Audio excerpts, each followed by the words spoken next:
नोएडा में काम करने वालों के लिए बड़ा अपडेट आया सामने। अब 1 मई 2026 से फैक्ट्रियों में 2 शिफ्ट सिस्टम लागू होगा। ओवर टाइम पूरी तरीके से खत्म कर दिया जाएगा। पहली शिफ्ट सुबह 6 से दोपहर 2 तक और दूसरी शिफ्ट 2 बजे से रात 10 बजे तक चलेगी। इससे कंपनियों का खर्च कम होगा और रोजगार भी मिलेंगे, लेकिन नुकसान उन मजदूरों को होगा जो ओवर टाइम से ज्यादा कमाई करते थे। यानी नौकरी के मौके तो बढ़ेंगे, लेकिन सैलरी का सिस्टम बदल जाएगा। अगर आप भी वाराणसी और पूर्वांचल में रहते हैं तो सावधान हो जाएं। अगले 3 दिनों तक हीट वेव का अलर्ट जारी किया गया। तापमान 42 डिग्री के पार जा चुका और दोपहर में लू का असर सबसे ज्यादा दिखेगा। हालांकि इसके बाद मौसम बदलने के संकेत हैं और बादलों की आवाजाही भी शुरू हो चुकी है, लेकिन फिलहाल सुबह 9 बजे से शाम 5 बजे तक बाहर निकलना भारी बढ़ सकता है, इसलिए बाहर निकलें तो सावधान रहें। मथुरा के किसानों और पशुपालकों के लिए बड़ी खुशखबरी। यहाँ 1400 एकड़ जमीन पर बायोगैस और सीएनजी प्लांट लगाया जाएगा। में गोबर और फसल के अवशेष से गैस बनाई जाएगी, जिससे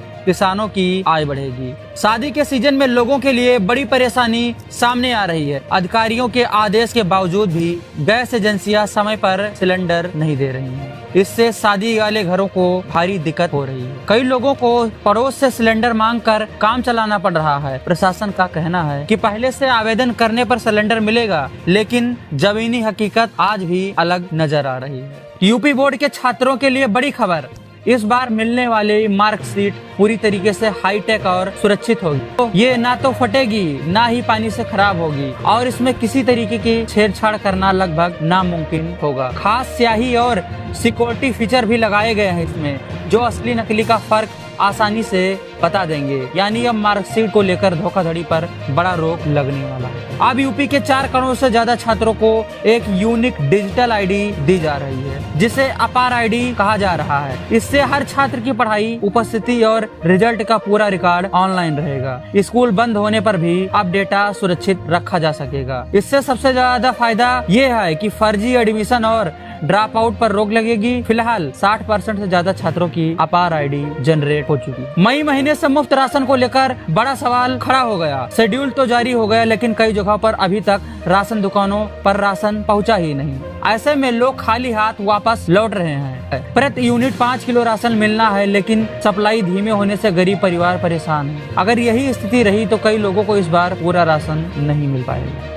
खराब फसल भी बिकेगी और नुकसान से भी बचेंगे किसान। अगर मौसम की वजह से गेहूं की फसल खराब हो गई है तो अब बड़ी राहत सरकार दे रही है। यूपी सरकार का कहना है कि 70% कम चमक वाले गेहूं को भी एमएसपी पर खरीदा जाएगा। साथ ही टूटे और सुकड़े दानों वालों की भी सीमा बढ़ा दी गई है। यानी अब फसल खराब दिखने पर भी उसे बेच सकेंगे और नुकसान से बचा जा सकेगा। बिजली बिल अचानक बढ़ा, अब होगी जाँच। अगर आपका बिजली बिल अचानक ज्यादा बढ़ रहा है तो ये खबर आपके लिए राहत भरी हो सकती है। यूपी में स्मार्ट मीटर लगने के बाद खपत में औसतन 84% तक बढ़ोतरी देखी गई। अब इसकी जांच की मांग की जा रही है जोरों से, ताकि पता चल सके कि मीटर में कहां गड़बड़ी है। आखिर मीटर तेज क्यों चल रहे हैं। अगर आपके मीटर में बढ़ोतरी हुई है तो तुरंत शिकायत दर्ज करें, देरी ना करें। अब आपकी सैलरी में कटौती नहीं होगी, पैसे सीधे खाते में आएंगे, यूपी सरकार का कहना है। अगर आप किसी फैक्ट्री या कंपनी में काम करते हैं तो ये खबर आपके लिए बहुत ही बड़ी खबर होगी। श्रम विभाग ने 35 ठेकेदारों के लाइसेंस को रद्द किया, क्योंकि वे मजदूरों के वेतन में कटौती कर रहे थे। अब कंपनियां सीधे मजदूरों के बैंक खाते में सैलरी, पीएफ, अन्य लाभ ट्रांसफर करेंगी। इससे बीच में होने वाली कटौती खत्म होगी और मजदूरों को पूरा पैसा मिलेगा। तो दोस्तों, ये थी आज की बड़ी और ताजा खबरें। आपको कैसी लगी हमें कमेंट में बताएं और चैनल पर नए हैं तो सब्सक्राइब कर लें। धन्यवाद।